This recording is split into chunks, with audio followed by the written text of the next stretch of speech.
we have all kinds of visitors here to the garden.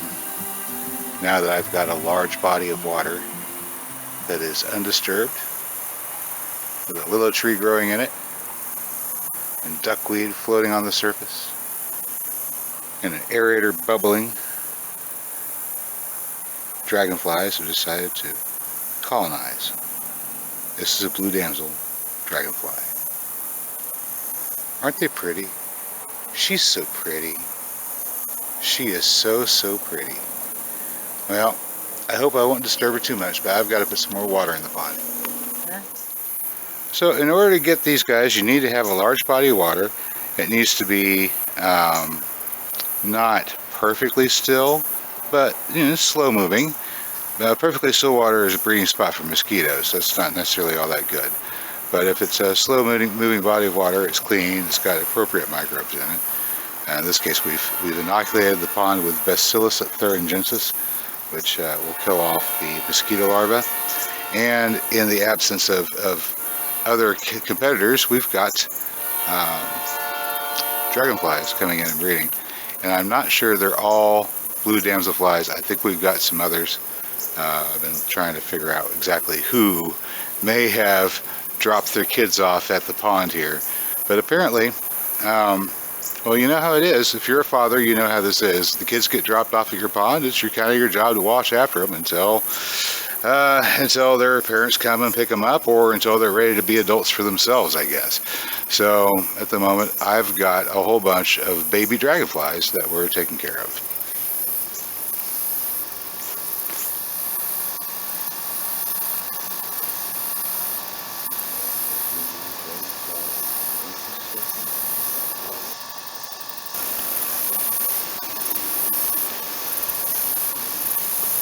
This small aquatic plant floating on the surface is called Lepta minor. It's also called duckweed. Under the right circumstances, it multiplies rather rapidly, maybe even as rapidly as doubling in quantity over the course of the day. That's stretching it a bit.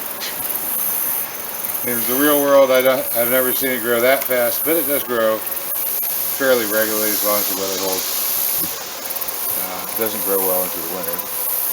Perhaps if you've got maybe a cold frame over your pond, so you can keep the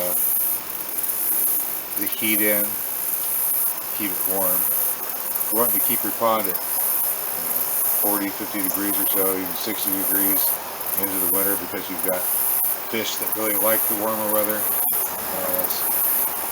that's a good idea. Build a cold frame over your pond. I don't know if you do it over a round pond easily like this. I might have to build an entire little enclosure for it. Well, I mean, we've already got a pretty good start with the cement blocks and everything around it. So I might consider just building a little micro enclosure around this pond, and this pond becomes a little biodome. Of course, you got the tree there.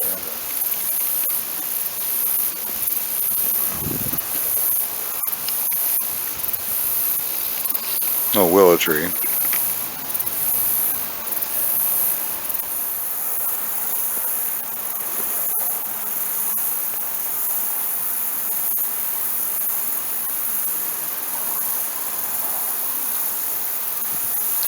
So here we have the patient damselfly.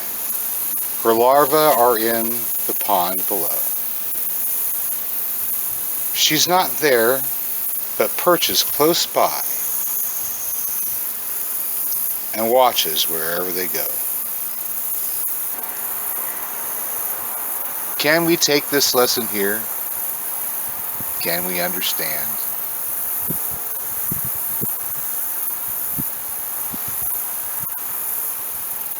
To keep them safe,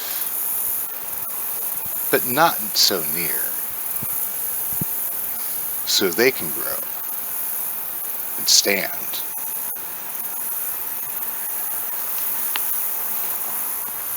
And well, good people, evening's approaching and I have work to do. So for now, I'll bid you adieu. If you found this video informative or entertaining, well, you know what to do. I'll catch you next time. Until then, get out there and get growing.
sweating and bothered, let's not forget. Well, yeah, it's what bothers me. It's pressure.